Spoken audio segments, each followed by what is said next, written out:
Welcome, everyone. It's an amazing, beautiful evening, and we have a very interesting panel tonight.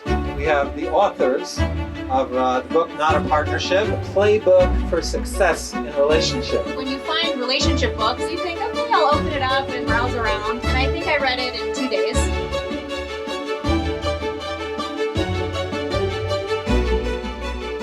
Money is one of the leading factors that they say leads to divorce. It can be a very uncomfortable topic, unless you're Israeli, in which you just will show up and ask somebody how much your apartment costs you or something. It's an amazing, amazing talent.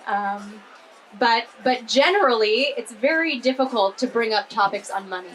So how do you suggest couples breach these topics? How do you look at these topics together in a successful, positive way? Okay, I'm gonna go back to the Kabbalistic thing about male and female. There is a concept that what's called male in the world of Kabbalah wants always to save, wants always to have power, so that in the future I can have anything I want. Anything I buy right now, I can't stand, because anybody knows what buyer's regret is, right? Buyer's regret is I spend 6 months trying to figure out which watch I want to buy, or which car I want to buy, or which device I want to buy. The second I buy it, I know I bought the wrong one. But if I've got the money still in my account, okay, that's called I have the power and the capacity to buy whatever I want. I have unlimited potential as long as I don't actually make it real in the world. That is a classic male issue. Okay, I won't call it a problem, it's just a reality.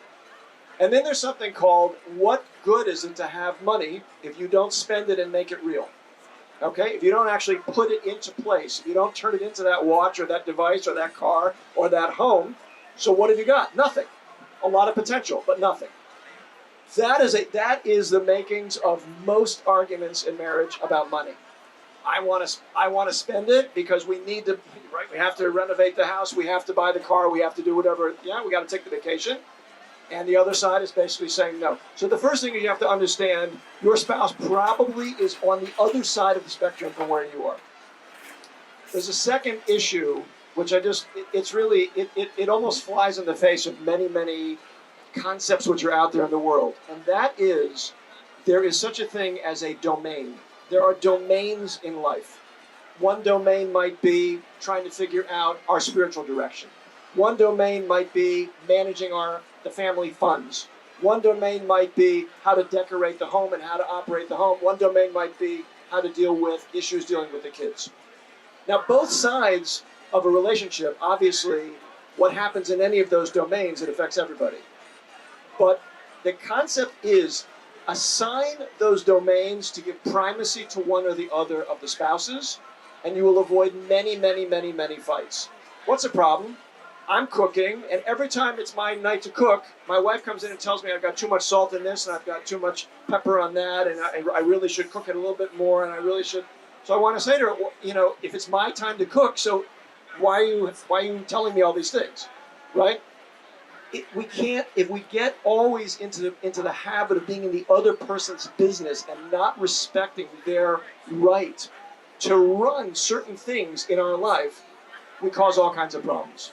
So number one is, by the way, the domains can be set however you want them to be. It could be that my wife is much better in finance than I am, so she's gonna run the checkbook. She's gonna decide what insurance to buy. It could be that I'm better at it than she is. It's by agreement. It's not by fiat. Once we agree, right, that eliminates immediately many problems. And then the person who's in charge of it can always seek the advice of the other. And by the way, that's usually a good idea. None of us want to become dictators in the house, even in our own so-called domains. So if you understand, first of all, how different my spouse relates to money than I might, number one. Number two, we can respect each other's abilities to make decisions, and then we can work collaboratively to make those decisions happen. A lot of the stress comes out of that issue. But without having domains, and without having understanding about these fundamental, literally, personality, identity level issues of how to deal with money, it's very, very hard to overcome the issues.